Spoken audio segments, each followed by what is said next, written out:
Hello everyone, Ollie here and welcome back to the channel once again. This is going to be my kind of end of year 2 roundup. I've finished CCE 3, which is the last block of core clinical education in year 2 at Warwick Medical School. Just very quickly, for those unfamiliar, you rotate around 3 10-week blocks in second year following a load of lectures that take you from September when you come back through to Christmas. You have what's called Advanced Cases 1, where you go over the more complex medicine they couldn't fit into the first year of the accelerated course.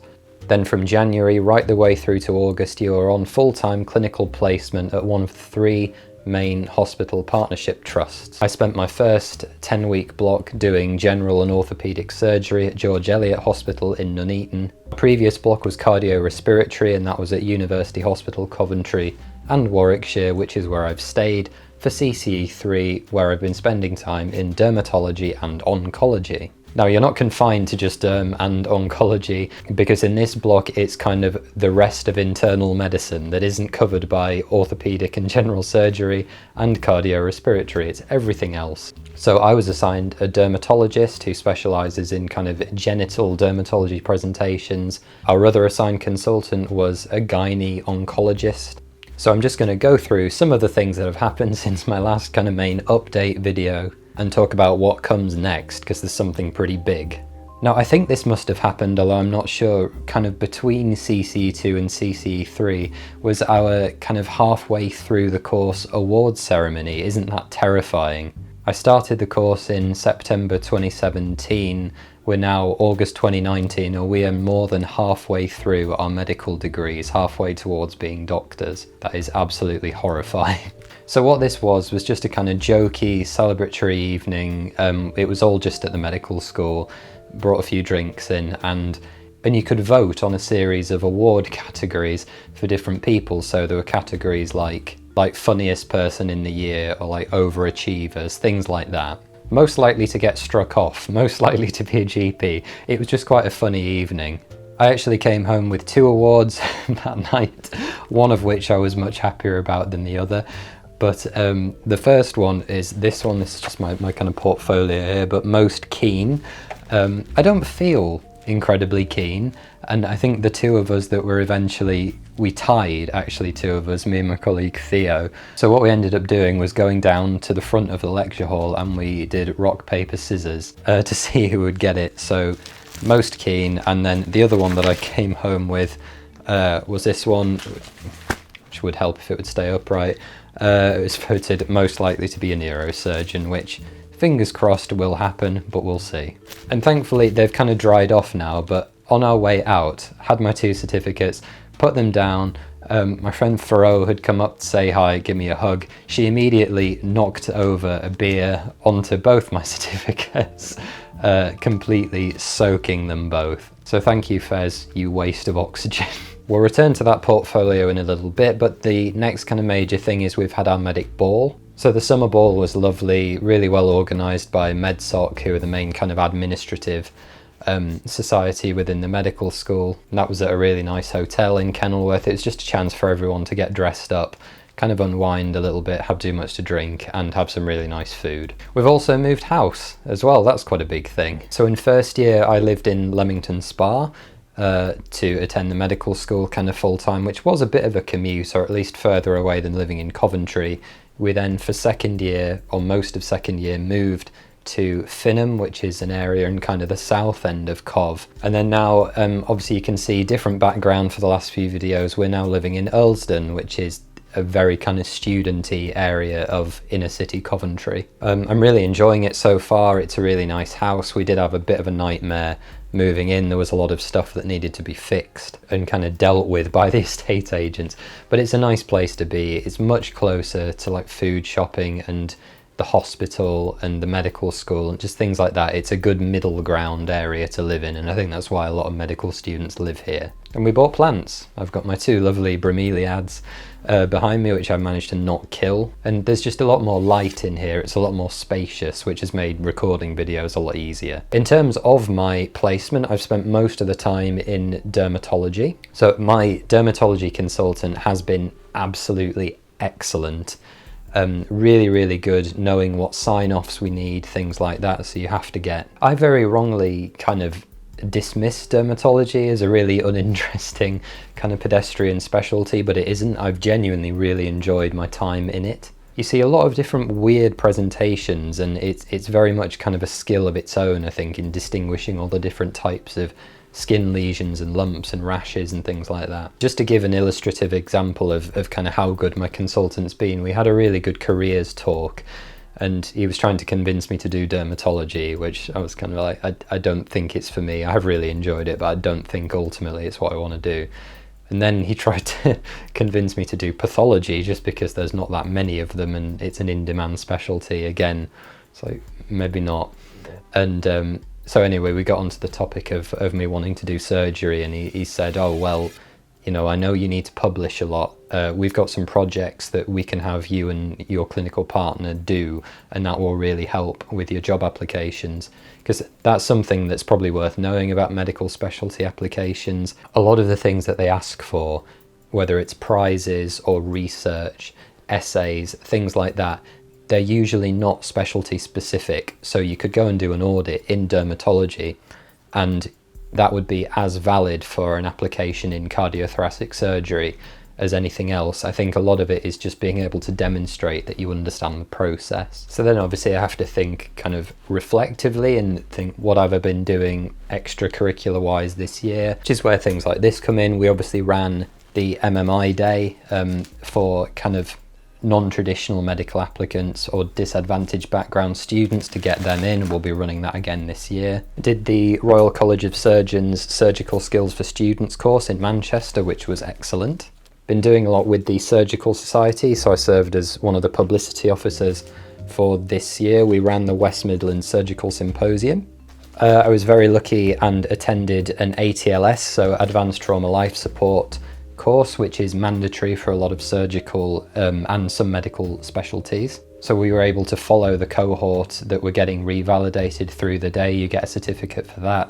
Been doing a lot of teaching at the kind of Surgical Society Anatomy days. And quite excitingly, I will be one of the 2 co-presidents for the 2019-20 year of Warwick Surgical Society, which is a really, really good opportunity. We've got some really exciting things planned, including a buddy scheme to help get more first years into surgery.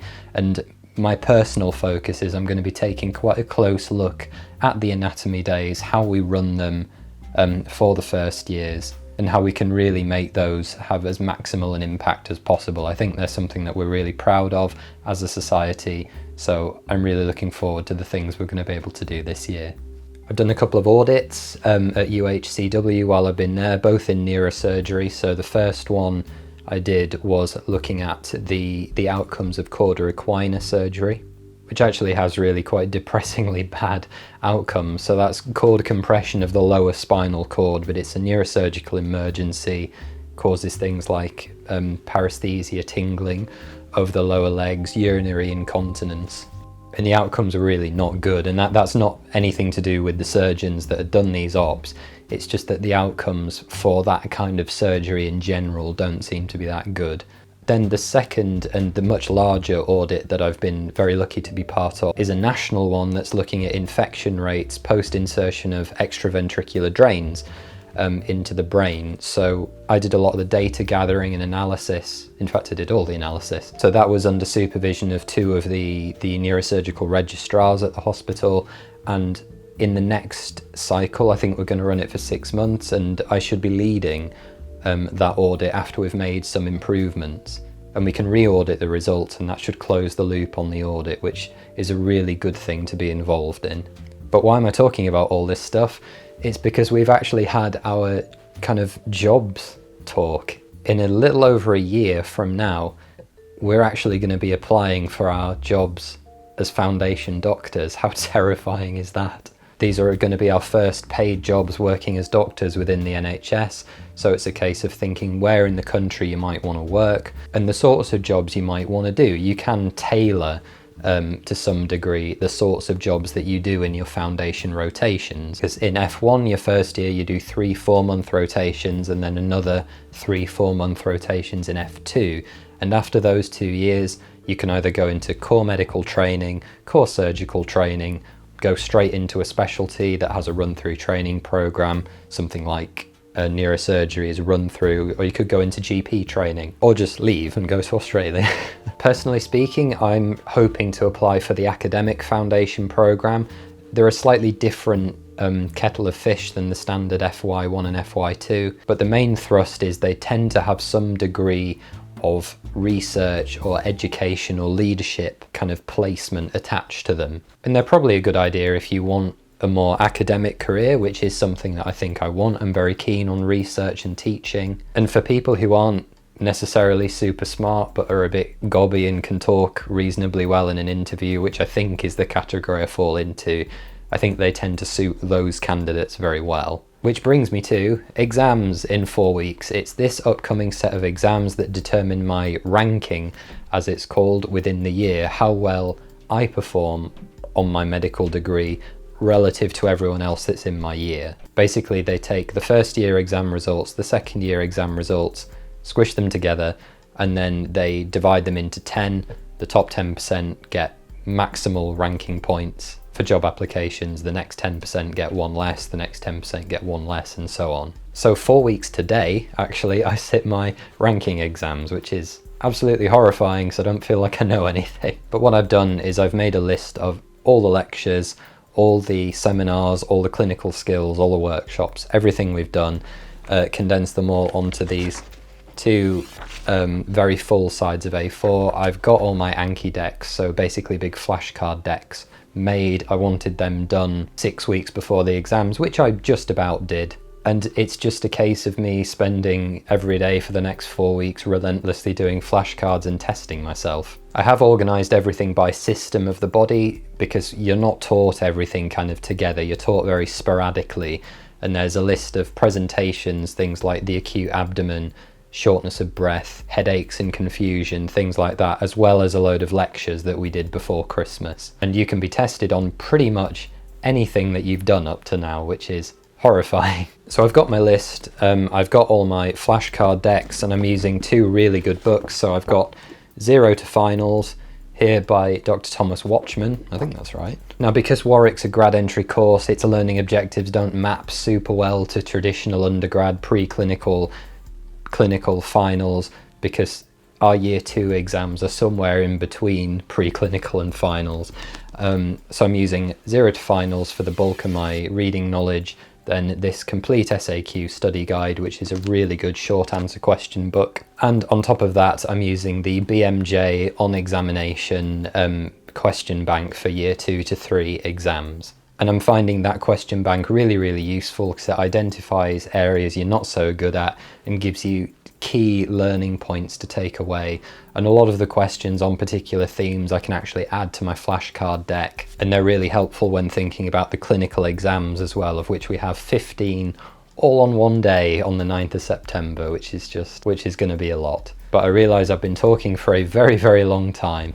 Video frequency is going to drop. I'm going to try and do a few more today for you guys, just so I can release sporadically, but I'm not going to be putting out regular content now until after my exams. But as soon as they're over, I've got a ton of things coming in the pipeline that I'm really excited, but I need to hold off from working on for now. So take care, guys. Thanks very much for watching. Please be sure to hit that like button for me, leave a comment, subscribe, and I will see you next time.